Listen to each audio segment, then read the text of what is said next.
నల్గొండలో graduate MLC ఉప ఎన్నిక మొదటి ప్రాధాన్యత ఓట్ల లెక్కింపు కొనసాగుతోంది. ఎవరికి 50% ఓటింగ్ రాకపోవడంతో రెండో ప్రాధాన్యత ఓట్ల లెక్కింపు తప్పనిసరి అయింది. ఎమ్మెల్సీ ఎన్నికల ఫలితాల్లో బీఆర్ఎస్ అభ్యర్థి గెలుపుపై ధీమా వ్యక్తం చేస్తున్నారు. ఎమ్మెల్సీ ఎన్నికల్లో పట్టభద్రులు తమకే విజయం అందించబోతున్నారంటున్న బీఆర్ఎస్ ఎమ్మెల్సీ అభ్యర్థి రాకేష్ రెడ్డితో మా ప్రతినిధి Venkata Reddy face to face.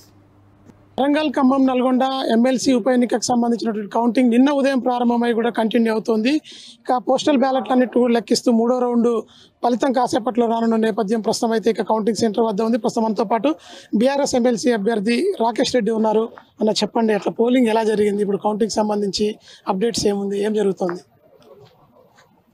Polling మనం చూసినట్టయితే ఇప్పటికి 3 రౌండ్లు పూర్తయినాయి, 4వ రౌండ్ కూడా పూర్తిగా వస్తూ ఉన్నది. 3 రౌండ్లు పూర్తయిన తర్వాత కాంగ్రెస్ పార్టీకి సంబంధించి ఒక 17,000 మెజారిటీ ఉంది. 4వ రౌండ్లో స్వల్పంగా మాకే మెజారిటీ వచ్చేటువంటి అవకాశం ఉంది. సో ఫస్ట్ ప్రయారిటీ ఓటు మాత్రమే లెక్కింపు పూర్తవుతున్నది. But this is not the end of the game. This is the beginning of the second innings of the whole election. But ఇప్పుడు రెండో ప్రాధాన్యత ఓట్లు లెక్క పెడతాం. అంటే మొదటి ప్రాధాన్యత ఓట్లలో కనుక మెజార్టీ ఫిగర్కు దాటకపోతే రెండో ప్రియారిటీకి వెళ్తారు కదా, అలాంటి టైంలో ఏం జరగబోతుంది? 50% ఎవరు కూడా రీచ్ అయ్యేటువంటి అవకాశమే లేదు కదా, 40% కూడా రీచ్ కావట్లేదు. కాబట్టి ఖచ్చితంగా సెకండ్ ప్రయారిటీ ఓట్లు లెక్క పెట్టాల్సిందే. సెకండ్ ప్రయారిటీ ఓట్లలో అధిక భాగం మాకు పడ్డాయి అనేది కౌంటింగ్ ఏజెంట్లు చాలామంది, వాళ్ళ పార్టీ వాళ్ళైనా మా వాళ్ళైనా చెప్తున్నటువంటి అంశం అది. సో మాకు సెకండ్ ప్రయారిటీ ఓట్ల మీద ఆశ ఉంది. ముఖ్యంగా బీజేపీ అభ్యర్థి గుజ్జల ప్రేమేందర్ రెడ్డి గారి దాంట్లో ప్రతి 3 ఓట్లలో 2 ఓట్లు మాకు పడుతున్నాయి. అదేవిధంగా అశోక్ గారి ఓట్లలో ప్రతి 4 ఓట్లలో 3 ఓట్లు మాకు పడుతున్నాయి. సో ఒకవేళ ఆ లెక్కింపు కనుక కొనసాగితే తప్పకుండా మేము ఈ 16,000 17,000 మెజారిటీ అయితే కాంగ్రెస్ పార్టీ ఎస్టాబ్లిష్ చేసిందో దాన్ని ఖచ్చితంగా మేము క్రాస్ చేస్తాము. క్రాస్ చేసి ఒక విజయాన్ని నమోదు చేస్తామనేటువంటి ఒక సంపూర్ణమైనటువంటి ఒక నమ్మకం మాకుంది. మీరు ఒకసారి గమనించాలి, రాష్ట్రంలో అసెంబ్లీ ఎన్నికల్లో కాంగ్రెస్ పార్టీ భారీ విజయాన్ని నమోదు చేసింది. దాని తర్వాత జరిగినటువంటి పార్లమెంట్ ఎన్నికల్లో 5కు 5 సీట్లు కాంగ్రెస్ పార్టీ భారీ విజయం. దాని తర్వాత కాంగ్రెస్ పార్టీకి ఉన్నటువంటి 64 మంది ఎమ్మెల్యేలు, సగం ఎమ్మెల్యేలు ఈ మూడు జిల్లాలనే ఉన్నారు.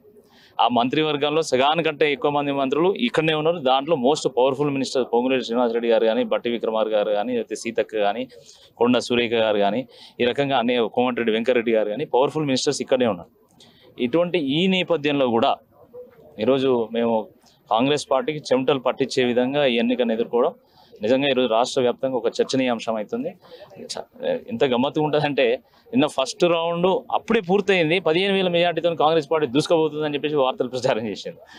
సరే, ఇప్పుడు వార్త కోసం వార్తను ప్రసారం చేయొచ్చు, కానీ అందులో బ్యాలెట్లో ఉన్నటువంటి ఓట్లను మాత్రం ఎవరు మార్చలేదు కదా.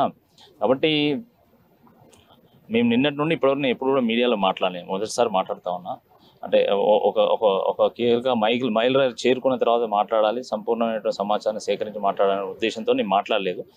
కానీ నేను చెప్పేది ఏంటంటే, ఫస్ట్ ప్రయారిటీ ఓట్లతోని గత 2 ఎన్నికల్లో కూడా పల్లా రాజేశ్వర రెడ్డి గారు కూడా ఫస్ట్ ప్రయారిటీ ఓట్లతో గెలవలేదు, సెకండ్ ప్రయారిటీ ఓట్లతోనే గెలిచారు. కాబట్టి ఫస్ట్ ప్రయారిటీ ఓట్లతోనే తేలే ఎన్నిక కానే కాదు ఇది. సెకండ్ ప్రయారిటీ ఓట్లు లెక్క పెట్టినాక కూడా 50% రీచ్ అయ్యే అవకాశమే లేదు. ఎవరైనా ఎప్పటి వరకు వచ్చే అవకాశం ఉంటుంది? మేబీ అర్ధరాత్రి వరకు వచ్చే అవకాశం ఉంది. మీరు బిట్స్ పిలానీలో గోల్డ్ మెడలిస్ట్ ఉన్నారు, మీకు పట్టభద్రుల నుంచి ఎలాంటి రెస్పాన్స్ వచ్చింది? పోలింగ్ సరళి చూస్తే చాలా అద్భుతమైనటువంటి ఒక రెస్పాన్స్ వచ్చింది. అసలు చాలా మంది ఆశ్చర్యపోతున్నారు. కాంగ్రెస్ పార్టీ అభ్యర్థికి వచ్చినటువంటి ఓట్లలో దాంట్లో సెకండ్ ప్రయారిటీ ఓట్లలో 60-70% నాకు పడ్డాయి. కాంగ్రెస్ పార్టీ కార్యకర్తలు, కాంగ్రెస్ పార్టీ శ్రేయోభిలాషులు కూడా వాళ్ళు నాకు ఫస్ట్ వేయలేక అరే ఇట్లాంటి వ్యక్తి అవసరము, బీఆర్ఎస్ పార్టీ అయినా పర్లేదు, ఇలాంటి వ్యక్తి చట్టసభలో ఉండాలనేటువంటి ఉద్దేశంతో వాళ్ళు ఓట్లు వేసారు. సింపుల్, మీరు సెకండ్ ప్రయారిటీ ఓట్లు నాకు ఓట్లు వేసినట్టు ఏంది, ఎక్కువ మంది నన్ను కోరుకుంటున్నారు.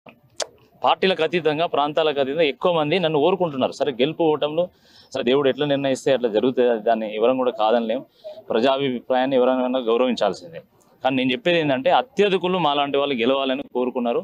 సరే, ఫలితం ఆశాజనకంగా ఉంటుందని చెప్పి నేను భావిస్తున్నాం. ఫలితం ఏదైనా కూడా ప్రజల్లో ఉండేటువంటి నాయకులం మేము. ఇది రాకేష్ రెడ్డి గారు స్పందిస్తున్న తీరు. ఖచ్చితంగా బీఆర్ఎస్ పార్టీకి గెలుపు అవకాశాలు ఖచ్చితంగా ఉన్నాయి. ఎమ్మెల్సీగా గెలుపొందుతామని వారు ఆశాభావం అయితే వ్యక్తం చేస్తూ ఉన్నారు. ఏమాయమీలైనటువంటి కాంగ్రెస్ లీడర్లంతా కూడా ఈ 3 జిల్లాల్లో ఉన్నప్పటికీ కూడా ఖచ్చితంగా ప్రజలు కాంగ్రెస్ పార్టీకి పోటీ ఇచ్చే విధంగా, ఎదుర్కొనే విధంగా కూడా సపోర్ట్ చేశారు. అదేవిధంగా పట్టభద్రులంతా కూడా తమ వైపు ఉన్నారని చెప్పి వారు ఆశాభావం వ్యక్తం చేస్తున్న పరిస్థితి ఉంది. మధుతో వెంకటరెడ్డి, న్యూస్ 360, నల్గొండ.